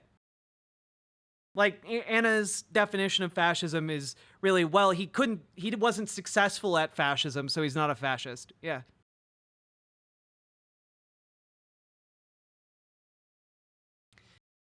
Whew. That was a doozy.